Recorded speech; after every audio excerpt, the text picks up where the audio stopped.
Hey everybody, welcome to the Cardboard Cave. We're here to do a very basic rules teach. We're not going to go over every rule, but we are going to show you, well, it is kind of every rule for how to just play the regular, normal single race game of Dodos Riding Dinos. If you want to know all about the components, which are pretty awesome for this game, check out my very thorough unboxing review, which should be up right before this one.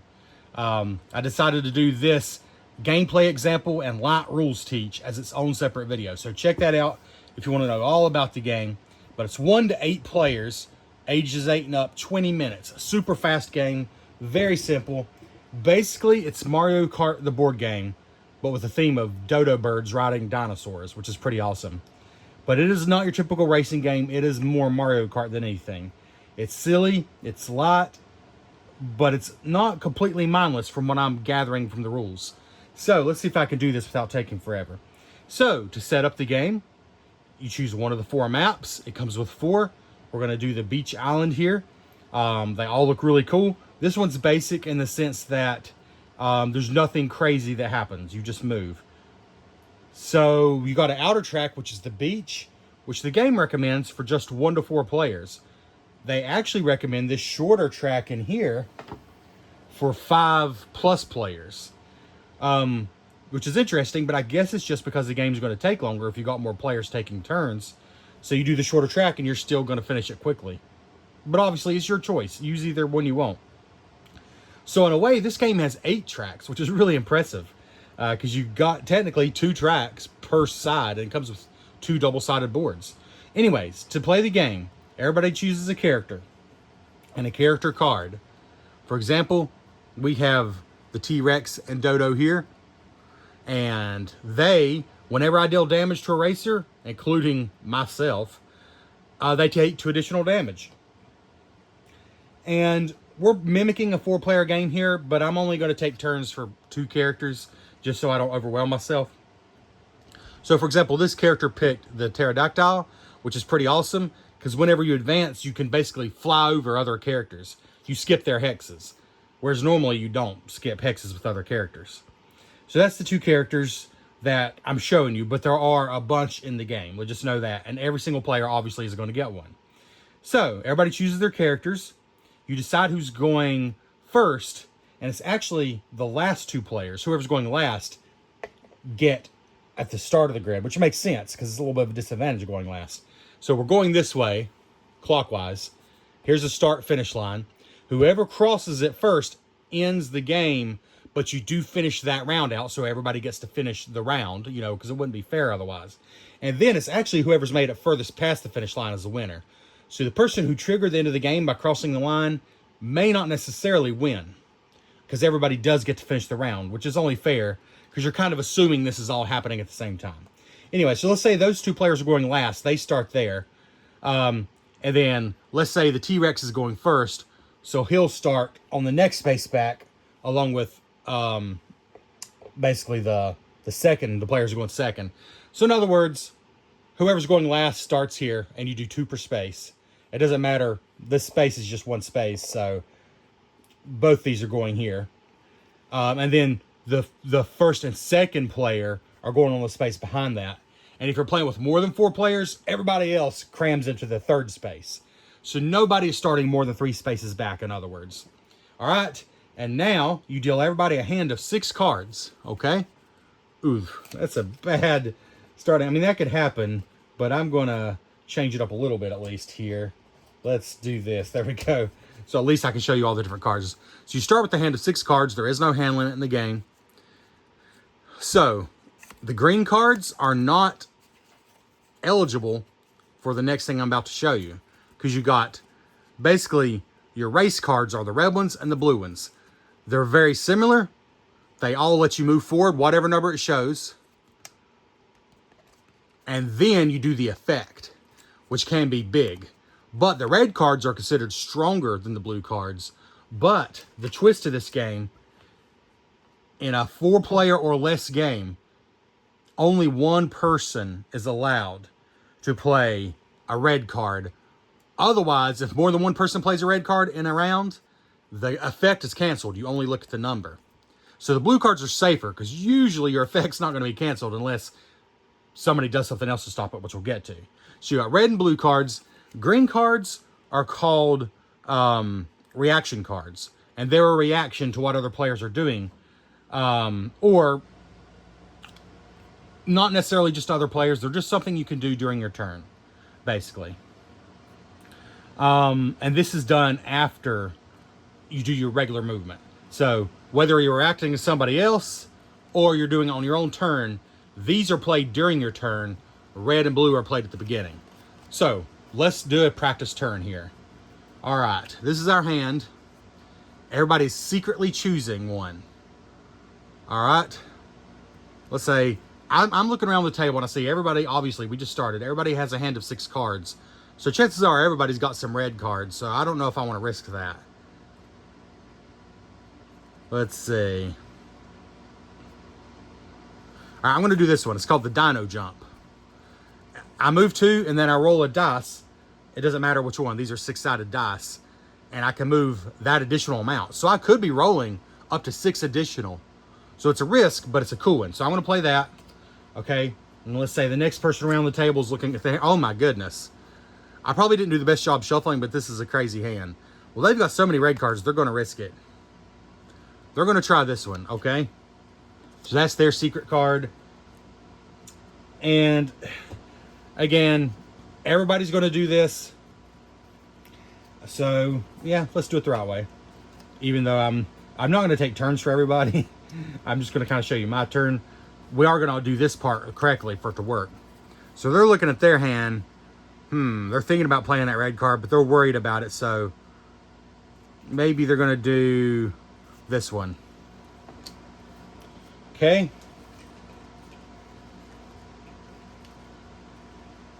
And then the pterodactyl player over here. And obviously everyone's doing it this at the same time, so this part is not going to take this long. It's very quick. You pick a card and you play it. Again, you can't play green cards during this time. They're going to play this one. It's boring. It says it's boring, but you get to move 5 spaces. All right. So the T-Rex is first, right here. But I'm sorry, I'm getting ahead of myself. So everyone did that simultaneously. It should have taken like 5 seconds. I was just doing it for everyone. Everyone flips their cards at the same time. Oh, this player is shouting for joy. They're the only one that played red, so they're good. So everyone holds their card, so the first player can take their turn. All right, that's us. We're the T-Rex. I did the 2 movement, so I do that first. So you just count. 1, 2. You don't skip spaces with other people. There's not a space limit, although these miniatures take up a lot of room. There's technically not a space limit. And then everybody has a chance to play a green card. In fact, as much as they want to. But there's a reason you may not want to just constantly play all your cards. And that's because if you're ever down to no cards, you have to go back at the end of the turn 3 spaces. And then you draw back up to 5. Because, and this is the twist that I think makes this game not just mindless stupidity, this is essentially your energy level. This is sort of your life points. So eventually you're going to have to move back and draw up to 5 cards. But the more cards you play out of your hand, the faster you're going to have to do that. So it's a bit of a punishment to yourself to just dump cards out. But we do have 2 green cards. So I could take 2 damage and then roll a dice to move that amount. Or I could cancel the effect of the last movement card played. Obviously, I'm not going to do that on myself. You know what? Let's just say I'm crazy. And I'm going to do this. Yeah, I've already done my movement. Now's the time when everybody has a chance to play these. So I'm going to do this. I'm going to take 2 damage, which means I have to choose 2 cards to discard. So I don't know. Let's just say I do those 2. I get to pick them. Okay. I took my 2 damage, which means losing cards, because again, this is essentially your health. Now, I roll a dice and I move that much. Okay? So, 5 spaces. So just like that. 1, 2, 3, 4, 5. Okay? Now, we're like, anybody else going to play a green card? Nope. Okay. Now, I actually look at the bottom of my card, which I think I might have just discarded, like a dummy. No, I didn't. So my card, the effect, which was not canceled because nobody played a card to stop it, is I roll a dice and I move that much. So I get to roll the die again. Another 5. Look at that. 1, 2, 3, 4, 5. You might think, oh my goodness, this player moves so far. The finish line's just right here. Well, again, the box says it's 20 minutes. And that's not per player. That's 20 minutes total is what they're estimating. So it is a short game. But also, it has sort of that Mario Kart catch-up mechanic. Not built in, but because the other players see how far ahead I am, guess what? They're going to be targeting me. And you'll probably see that in just a second. All right, so that's my card. I discard it. Also discard the green card I played. And now, if I don't have any cards left in my hand, I have to go back 3 spaces and draw back up. And because I took a really risky turn and intentionally discarded cards to move extra with that 1 card I had, I've only got 2 left. That's okay. I don't have to move back. You don't draw up until you're out of cards. Okay, the next person goes, which would be this guy, because he was the second player. So he played the red card. And again, only 1 player played a red card, so he gets to do it. So first he moves 1 space, just the movement number there, 1. And then he advances 6 hexes and draws 3 cards. Like I said, these are big. These red cards can be really big. So move 6 more, 1, 2, 3, 4, 5, 6, and draw 3 cards, which means he basically got 3 health back. Sorry, I should have given everyone a chance. I should have given everyone a chance to play a green card. So let's hold on just a second. Let's hold on just a second. So he was only here before he did his effect. All right, is anybody going to play a green card? Let's see. I know he had this card. No, let's see. What about you?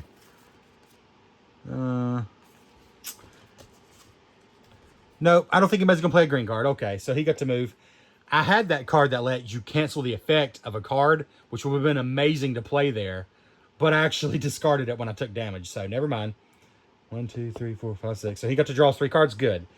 Then the next player goes. I didn't actually draw a hand for them, so let's just move them here.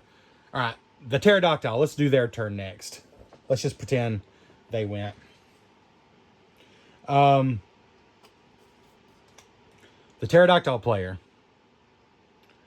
So don't forget, their ability is they can skip hexes that other players are on because they actually pick up their dodo and fly. So their card was boring. You just move 5 spaces. Okay. Well, there's no effect, so they don't have to worry about that being canceled. So they go 1, 2, skip, 3, 4, skip, 5. So they actually moved more than 5 spaces because of their card special ability. They get to fly over spaces that have players on it, so that's cool. All right, so now everybody looks. If you're not out of cards, you don't have to move back. So that was the end of the round. If you have any end of round abilities, which I don't think any of us do, they would be on your cards there. You get to do that. So here's what happens. At the end of a round, everybody's gone. The lead racer actually moves forward a space. And you might think, wait, that's weird. The lead racer moves forward? Yes, because everybody else gets to draw a card, which usually is worth more than 1 space, as you probably saw from that. So actually, it's a slight disadvantage to be in the lead. So it's a small catch-up mechanic. Because that means the leader is eventually going to have to draw cards and go back 3 spaces. Whereas everybody else is getting a free card at the end of the round. Then you just start another round. And you keep doing that until until somebody's crossed the finish line. And then you finish the round out and see who's furthest. But let's play one more round because we didn't really do any of the Mario Kart stuff I was talking about, which is all this stuff over here. I also forgot to mention, you do give this to the first player. Just keep track of that. It passes to the left. That player's not first, so let's look at this person's hand. Wow. Oh, yeah, that's right. They got to draw 3 extra cards, so they got a huge hand. So they're going to try this. They're going to try to get away with another red card, perhaps. All right. This player. They're also, let's see, maybe they're, no, they're not going to try to get away with the red card. They're going to do the egg.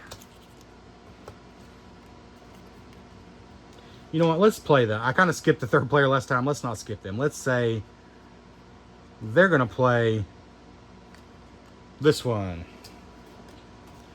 And let's say we're like, I've only got 2 cards left. I got to make a count. I'm going to play the red one because it's going to be good. All right, we all flip them. Boom.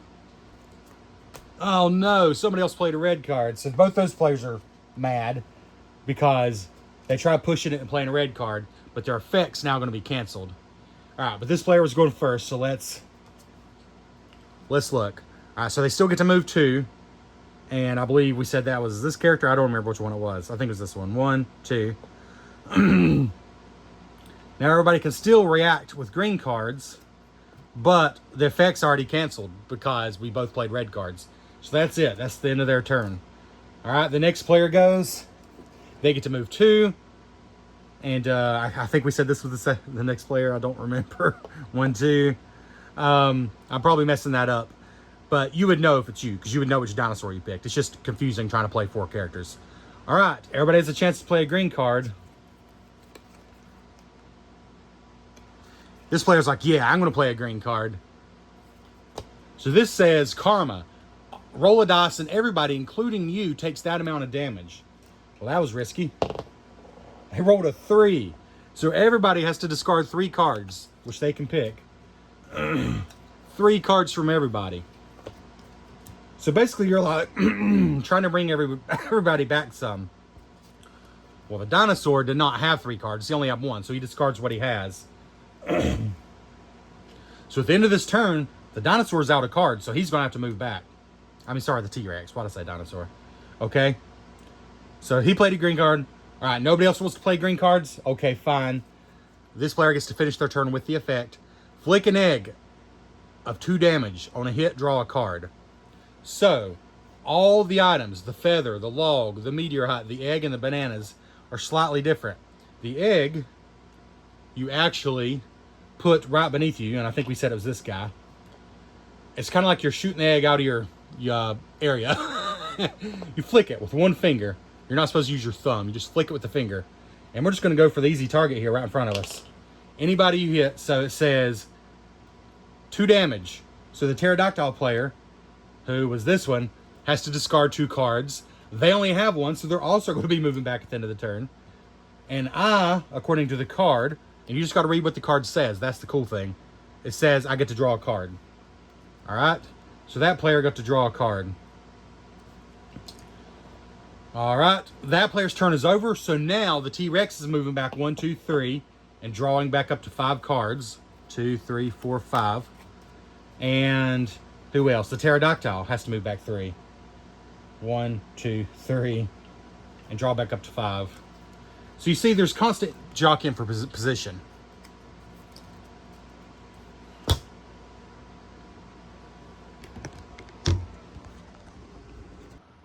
Sorry, just got called into work and that threw me off. We're just going to take 1 more turn here to finish this round out. I believe this is where we were. Or 2 more turns. First there was this one. He gets to move 2. That's the pterodactyl player. 1, 2. All right. Because he gets to jump over players. And now he throws 2 bananas of 1 damage each. Everybody hit has to go back 2 spots. Okay. So again, damage is discard cards. And then also there's another effect on this one. They also have to go back 2 hexes. So the eggs you just flick. The bananas, you put your elbow on the table and throw it. But your elbow has to stay on the table and then you just throw it. So like in my case, because the racers are here really close to me, I kind of got lucky. I guess it'll be a little harder once we make it to that side of the board. So I'm the pterodactyl. I'm going to try to hit the lead players up here. I hit the T-Rex for sure. So he has to go back 1, 2 and take a damage. So he has to discard a card. All right. Which is, again, health. Okay. And did I say I get to throw it twice? 2 bananas. All right. So you throw it again. Let's do it again. Let's go for the blue guy here. No, I hit the board, but I don't think I hit a player. All right. I missed that one. So I got to draw a card and he had to move back 2 spaces. Sorry, I did not get to draw a card. He lost a card then he had to move back 2 spaces. All right, so look, just like that, we were all spread out, and now we're all bunched together again. Again, it's a lot like Mario Kart. You know, Mario Kart, you just get tons of good items if you're in the back. It doesn't necessarily work that way. This way, we all just draw from the same deck of cards. But if players are playing to win, they're going to be targeting the players up front. So it does have that Mario Kart feeling of like the players in the back getting the blue shells and the huge boost and all that kind of stuff. Because you're just going to be targeting. And it's just that kind of game. Like, it is very take that, but it's constantly take that. It's constantly jockeying back and forth. So, at least in theory, again, I've just learned it. I've not played it with real people yet. In theory, I don't think it should make, at least grown-ups, you know, I don't think it should make people with grown-up emotions too mad, because it's constant, and you're doing it right back at them. Kids, you know, is a different story. That's going to depend on the kid, but hopefully it'll just be fun enough that they'll be all right with it. The last one was the T-Rex. Unfortunately, because 2 players played red cards, his effect got canceled, so he only gets to move 1. Everybody has a chance to play a green card, including him. Cancel the effect of the last movement card. That doesn't do any good because that was his own card. Okay, nobody else wants to. All right, that's the end of that. Now, one thing I didn't mention before because it wasn't relevant. So first of all, the lead player advances 1 hex. So in this case, these are both leads, so I'm just going to assume they both move 1. It doesn't say otherwise. And then everybody else gets to draw a card, all right? The one thing I didn't mention, at this point, you got to look at your hand.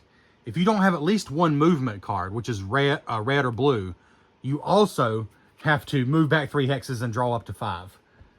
Okay? So like if you somehow had a hand of just green cards, you're still going to have to move back 3 hexes and draw 5 cards. But you do get 5 new cards. You're not just drawing up to 5. I misspoke there. So you're going to have a bunch of cards for the next turn if you drew a big old hand of green cards.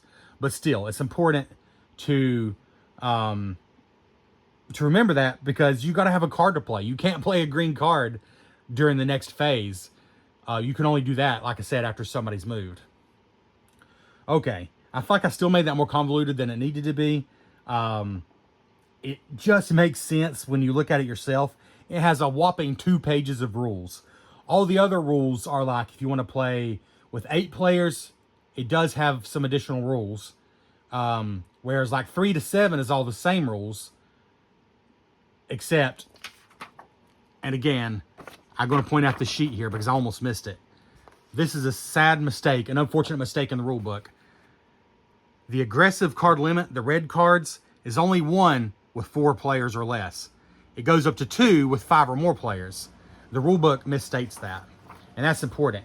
So if you're playing a 5 or 6 player game, then 2 people can safely play red cards, okay? But otherwise, it just keeps going until somebody passes. So I think the only thing I've left out, again, if you're going to play 8 players, there's some additional rules. If you're going to play 2 players, there's some additional rules. I've shown you the 3 to 7 player game, which is still a big range. Also, you can play the cup mode where you do 4 races back to back. And there's a few additional rules with that. But I've shown you the basic game. I would not use this as a rule teach. I just wanted to give you an idea of how it works. But really, I did explain the basic rules to the game. And again, the main core rules are only 2 pages. And they're full of examples and pictures. So it's, yeah, very, very simple to learn. For a racing game especially. Because racing games can have a lot of rules, honestly. This one does not. This is basically Mario Kart, the board game. The only other thing I wanted to show you is the banana I said you do by holding your elbow on the table and throwing it. The egg actually shoots out from you. But what about the other ones? Okay, you got a feather, you know, it's light as a feather. So you actually have to stand at least a foot back from the table and toss it underhanded. That's how it works. So I'm a foot back from the table and I'm tossing it. And totally missed. Okay, the meteorite you hold out at your forehead height. So you arm straight out like a bar. Straight out from your forehead and drop it straight down. So I'm going to try to hit these 2 guys up here. And I hit this one instead. Which could have been me. And even if it's you, you still got to take the damage, do whatever the card says. The last one is the log. You actually rest your hand on your own miniature you like rest your fingers on your miniature and then just let the log roll. So maybe I'm going to save the poor pterodactyl. Instead, I'm going to aim for these guys up here. So I'm resting my fingers and they have to stay on my miniature. Yep, I hit this one. So he's going to take whatever damage the card said. And I think generally speaking, like the meteorite is some pretty massive damage. But again, generally speaking, you're constantly moving back and forth. And I've not seen a single thing that can totally just take somebody out of the game. Because it's like Mario Kart. In 10 seconds flat, you can go from last to first. I mean, I've seen it happen, and I do believe this is that kind of game. So, it does have a lot of luck, it has a lot of craziness, but I do think it also has a lot of fun. And it is still technically a racing game. It's just got a lot of zaniness going on too. This has been the Cardboard Cave. I know that was a little sloppy, but I hope you got an idea. Again, don't use this to learn the game. Read the rule book. It's a great rule book, super simple. But I hope this gave you an idea if this is for you or not. Thank you so much. Please like, comment, and consider subscribing.